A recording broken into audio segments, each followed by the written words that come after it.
Bienvenidos a nuestro podcast, Conversaciones Pedagógicas, un espacio donde los docentes charlamos sobre aspectos significativos afines con la educación. Hoy participa de esta conversación los profesores Carolina Martínez, Cordial saludo y gracias por la invitación. Roberto Galindo, Hola, gracias por hacerme partícipe de este buen momento. Camilo Pantoja. Un saludo para todos, un gusto estar aquí en esta conversación. Y quien les habla, Miguel Farfán. Esperamos que este espacio sea enriquecedor y contribuya considerablemente en su ejercicio profesional. En esta ocasión abordaremos la evolución de la educación formal en Colombia. Exploraremos temas fundamentales como la historia de la educación y las pedagogías críticas que han aportado al desarrollo de nuestro país. Y para eso invitamos a la profesora Carolina a que nos dé una breve introducción. Profe. Gracias, profe. Bueno, en este capítulo queremos iniciar con una cita del maestro Paulo Freire, cuando afirmaba que no hay educación neutral, siempre es una educación para la libertad o una educación para la opresión, de la cual debemos suponer que como docentes tenemos una carga simbólica en todo el proceso pedagógico e histórico que ha configurado nuestra visión de la educación, por lo que conocer y resignificar las formas en las que hemos sido instruidos se hace necesario para tener una postura más crítica. Es por todo lo anterior que iniciamos esta primera sección de nuestro podcast con un acercamiento a la historia. Cuéntenos, profe Henry, ¿qué nos tienes que decir acerca de esto? Sí, compañeros, para profundizar en la historia de la educación en Colombia, es conveniente mencionar un poco la etapa previa al siglo XVII. En este periodo los procesos educativos estaban fuertemente vinculados con los sistemas de organización social y cultural de las comunidades indígenas. Para esto, la educación era totalmente verbal y mantenía una estrecha relación con los sistemas de organización comunitaria, ya que los saberes se transmitían a través del trabajo, la ritualidad y la vida cotidiana. Con la llegada de los colonizadores españoles se establece una lógica del todo distinta, pues el control de la educación fue atribuido a la Iglesia Católica, al ser utilizada como una herramienta para la evangelización y para que el colonizador dominara la cultura del indígena. En este sentido, Ausenbach en el 2004 sostiene que esto no fue sino importar un modelo europeo sin tomar en consideración las realidades sociales y culturales locales. Ahora le doy paso a mi compañero Roberto, que nos va a hablar un poco más sobre la educación en el siglo XVII. Gracias, profe. Para iniciar esta conversación, vamos a hablar sobre esta década a nivel educativo, en el cual surgieron las universidades, las cuales en sus inicios son originadas por parte de las comunidades religiosas que hacían presencia en el país, como por ejemplo los padres dominicos y los jesuitas, quienes llegaron al continente en el transcurso del periodo de la conquista española, un poco más específico durante los años 1519 y 1551. ¿Con qué intención? Con la intención de extender el cristianismo por medio de la evangelización de la Nueva España. Más adelante, empezando por los frailes dominicos que gestaron las raíces universitarias en Bogotá, donde los estudios establecidos en su convento fueron reconocidos por el Capítulo General de la Orden de 1551 como estudios generales o universidad. Ellos implementaron la primer universidad pues para estudios generales. Posteriormente, marcando con este acontecimiento la clara intencionalidad de ejercer una función de la enseñanza alrededor de la educación superior. En el caso de los padres jesuitas, su aporte a la educación se evidencia en el año de 1599, unos años después, por el sistema educativo de la Compañía de Jesús y posteriormente por autorización papal dada el 8 de julio de 1621, se concedieron los permisos para emitir grados universitarios. Estas universidades generaron su localización específicamente en las grandes ciudades en Colombia. Una de las primeras universidades que se organizó en el territorio colombiano fue la Universidad Santo Tomás en Santa Fe, Bogotá, en el año 1580, bajo la dirección de la comunidad de Santo Domingo. Por su parte, en la capital de Virreinato, los jesuitas organizaron la Universidad Javeriana en 1622, los agustinos, la Universidad San Nicolás y finalmente, para acabar de nombrar las cuatro principales, San Buenaventura en 1747. Cada una de estas universidades administró a su vez un colegio.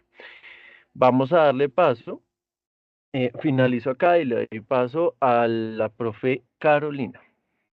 Gracias, profe Roberto. Bueno, eh, pues como lo mencionaban mis compañeros, en materia, digamos, del establecimiento y ejecución del sistema educativo en Latinoamérica y específicamente en Colombia, la autora Gabriela Osenbach en el texto menciona también pues que debido justamente a ese momento coyuntural en donde se empiezan a configurar y a reconocer las naciones, ¿cierto? En términos de Latinoamérica, pues se encuentran con un sistema fiscal arcaico, precario, en donde los fondos pues están destinados a otro tipo de actividades. Entonces es sobre todo en América Latina en donde a partir del último tercio del siglo XIX, pues ya se empieza a redefinir un papel en términos de su poder económico, ¿sí?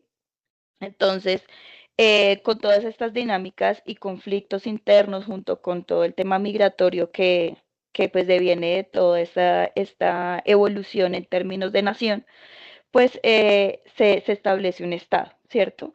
Esto da como resultado que en 1825, gracias a la iniciativa de Francisco de Paula Santander, este es un hecho que es mencionado en el artículo Breve Análisis Histórico Descriptivo de la Educación en Colombia, de los autores John Jairo Pérez y María Fernanda Hidarraga, en donde mencionan que gracias a esta iniciativa, pues se establece, digamos, la alternativa de la enseñanza de las obras del autor Jeremy Bentham, quien era un filósofo pensador inglés, considerado el padre del utilitarismo, básicamente que es una corriente filosófica que habla sobre pues promulgar la felicidad y el goce como objetivo primordial y que justamente esta contraposición a la Iglesia Católica es lo que empieza a generar una crisis, digamos, en política se podría decir, justamente que termina permeando pues el ámbito pedagógico y educativo.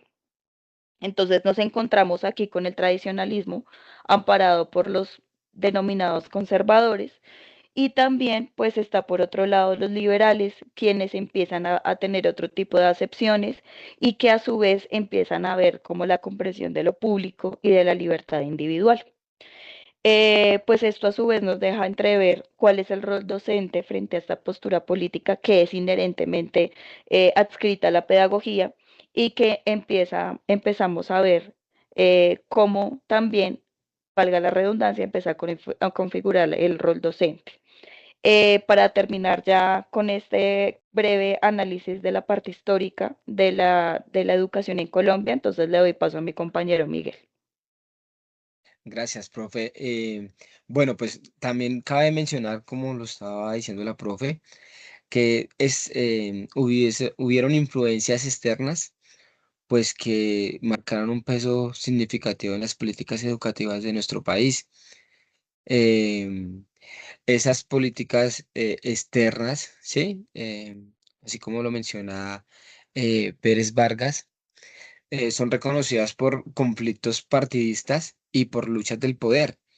O sea, la educación se fue moldeando, pues, según quién llevara el poder y según las políticas de ese momento.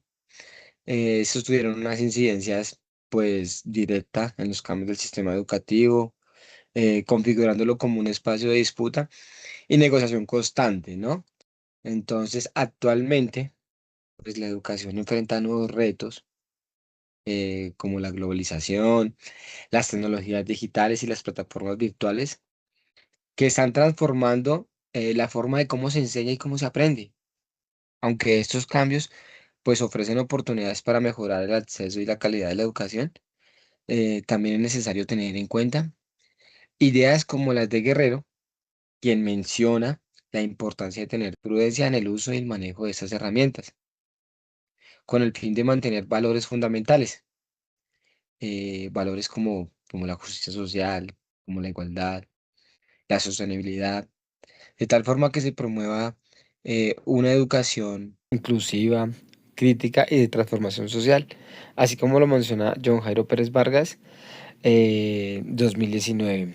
Mm, Entonces, pues en conclusión, pues la educación actualmente pues es una educación que se ha venido transformando desde sus inicios, desde sus primeros pasos, para crear lo que hoy estamos viviendo eh, en nuestra sociedad. Tiene sus bajos, sus altos, pero pues es una educación que está en continua transformación y que quiere aportar y ayudar pues a la sociedad.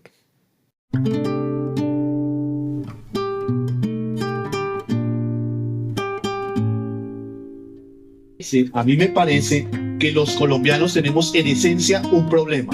Es que los colombianos tenemos una educación dirigida por allá y las necesidades del pueblo por allá. Es decir, que lo que nos enseñan a nosotros desde el colegio no tiene que ver con lo que nosotros necesitamos. El problema de la educación es que los maestros no han entendido, ellos tampoco, que todo lo que tratan de hacer las diferentes ciencias es explicar una sola cosa: de dónde venimos. Todas las ciencias tratan de explicar eso, ¿eh? Ejemplo, anoche practicábamos, por ejemplo, eso de que la doble negación da una afirmación. Y uno lo ve aislado en matemáticas. Más por más, menos por menos, más por menos. Como un hecho aislado. Y no le explican que eso tiene una razón de ser lógica. Que es que si usted dice 2 veces no en una misma oración, ¿cierto? Está diciendo sí.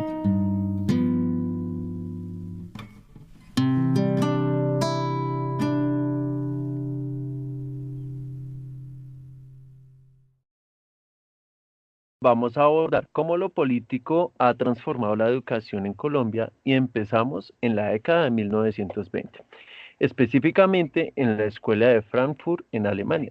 Se formó la teoría crítica como una teoría del capitalismo tardio totalitario. Su propuesta era interpretar y actualizar la teoría marxista originaria según su propio espíritu. Por lo tanto, insiste en un conocimiento que está mediado tanto por la experiencia, por las praxis concretas de una época, como por los intereses políticos y extrateóricos que se mueven dentro de ella. Contrario a la idea de teoría pura, que supone una separación entre el sujeto que contempla y la verdad contemplada, Marx afirmó que la revolución sería un resultado de las crisis económicas cada vez más agudas, unidas a la progresiva miseria de la clase trabajadora en todos los países capitalistas. Esto induciría finalmente al proletariado a poner fin a este estado y a crear una sociedad justa. Esta teoría era falsa, porque a la clase trabajadora le va ahora mucho mejor que en tiempos de Marx. Es decir, la crítica que se le realizó a Marx es a causa de algunas falsedades que se pudieron ver de sus ideologías por el paso del tiempo. Entonces, de esta manera nace en sí la teoría crítica, siendo un movimiento filosófico y sociológico encabezado por un grupo de intelectuales alemanes que pretendió desde su surgimiento en 1923 hacer investigaciones críticas en filosofía social. Esta crítica, la filosofía, se dio mediante un diálogo disciplinario entre sociología, el psicoanálisis, la filosofía y la economía, con un propósito de comprender la sociedad moderna y las consecuencias humanas que trae consigo el desarrollo del capitalismo. Es decir, es como un estudio que queremos realizar para ver a futuro cómo podrían haber posibles cambios o las afectaciones que estas filosofías encarecen. No se basó solamente el legado marxista, ya que era necesario adoptar un enfoque distinto, el cual permitiera integrar los distintos puntos de vista y las diversas teorías sociales que se encontraban en aquella época y comprender críticamente la sociedad moderna. Integró también lo que las ciencias humanas habían logrado hasta entonces en un sistema de pensamiento mayor. Se generó una combinación entre las ciencias sociales, el materialismo histórico y el psicoanálisis. Esta combinación permitía comprender los mecanismos de control y dominación que el capitalismo producía en la sociedad. Basado en ello, saltamos ya a la teoría crítica y le doy paso al profe Miguel. Gracias, profe Roberto. Como se menciona anteriormente, la escuela de Frankfurt ha sido como la pionera de estos pensamientos e ideas. La teoría crítica permite hacer una reflexión que va más allá de solo una descripción de la sociedad, sino que ésta busca que vislumbremos estas relaciones de poder, dominación y emancipación que se entretejen en el día a día. Esto quiere decir que la sociedad no es estática, sino más bien está en continuo movimiento de las relaciones sociales, culturales, políticas y económicas, que se transforman constantemente. Como lo menciona Santos 2024, la teoría crítica es una invitación a cuestionar las jerarquías que a través del tiempo siguen perpetuando desigualdad y que se promuevan la participación a propuestas y acciones que desenlacen en una emancipación de los sujetos. Esa teoría crítica nos permite entender cómo las formas de dominación se naturalizan, pero también muestran caminos de liberación y transformación social. Horkheimer,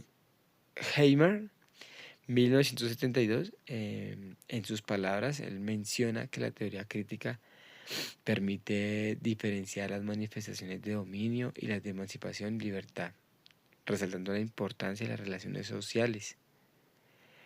Ahora, para profundizar en cómo esas ideas se relacionan con la educación, le doy la palabra a mi compañera Carolina, quien nos hablará sobre la pedagogía crítica y su papel en la construcción de un conocimiento emancipador. Bueno, es muy importante lo que menciona el profe Miguel en términos de distinción de la crítica desde la pedagogía. Esto en aras de construir justamente una postura pues más clara y concisa en relación a un acto tan político como lo es que es educar.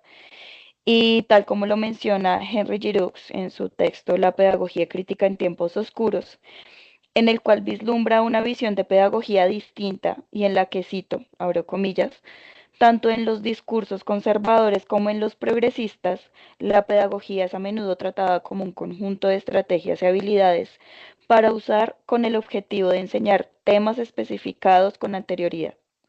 En este contexto, la pedagogía se torna un sinónimo de enseñanza como técnica o práctica de una habilidad similar a un arte.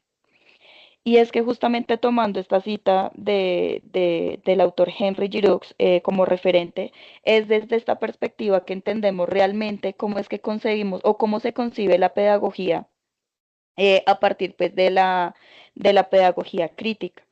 Y es justamente cómo nosotros también nos vamos como educadores configurando y cómo nos vamos entendiendo en términos de perpetuar esos patrones en el aula y cómo en los diferentes espacios de aprendizaje también reiteramos esas prácticas y esos discursos.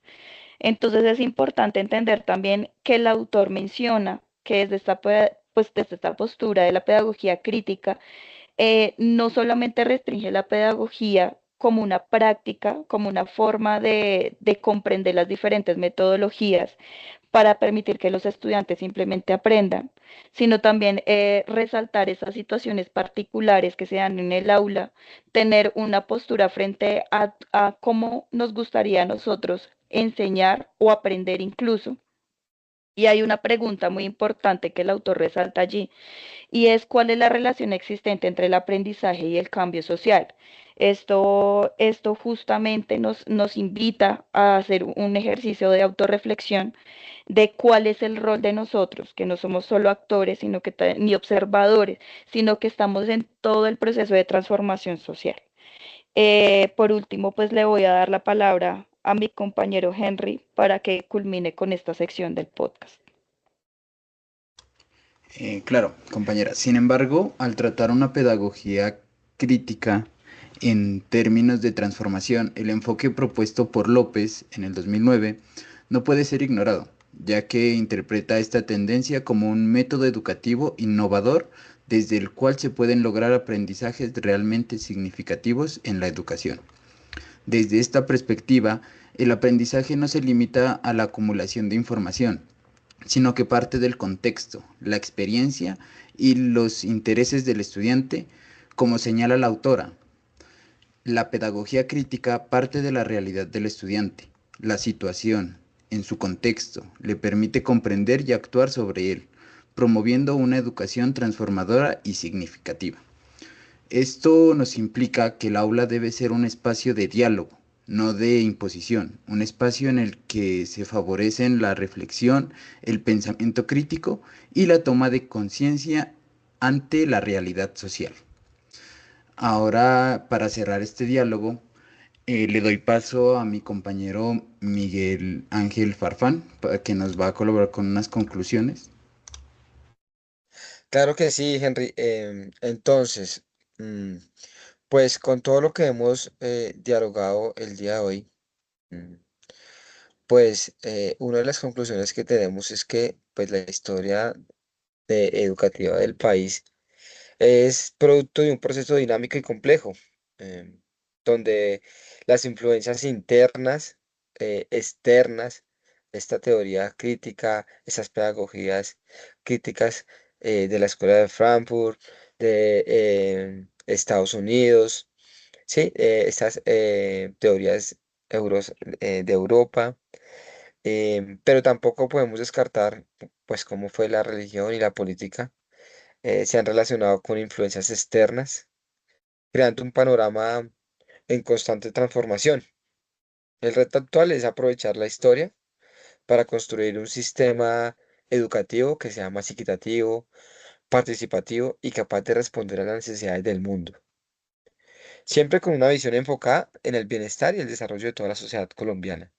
Esa es como una de las conclusiones que yo saco. Y también pues le quiero preguntar a la profe Carolina que ella en conclusión tiene de esto que hemos dialogado.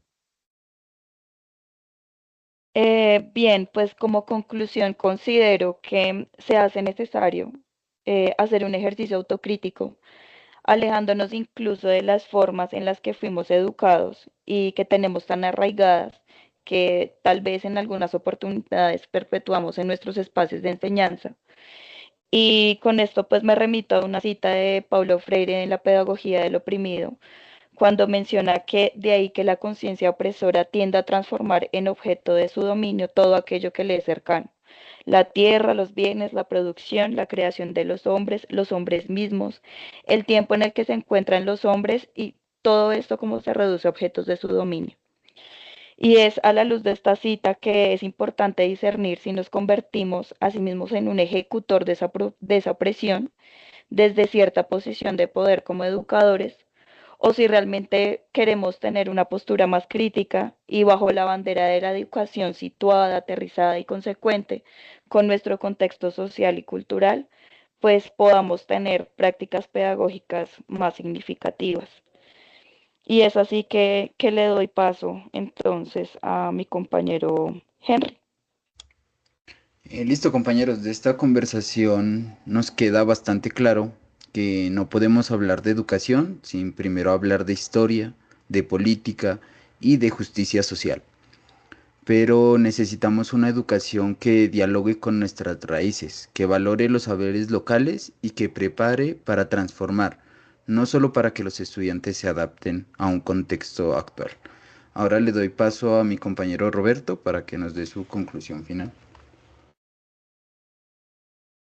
Bueno, compañeros, en mi conclusión Enfatizo pues en la historia, enfatizo en preguntarnos cómo fue nuestra educación no, la educación de nuestros padres y ver más allá, como dijo el compañero, más allá pues, de nuestra historia, ver por qué Colombia, por ejemplo, en la educación ha llegado hasta donde está, por qué la religión ha influido tanto.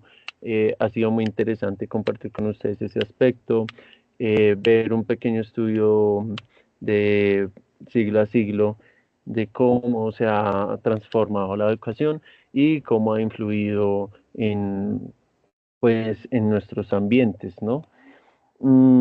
Y culturas.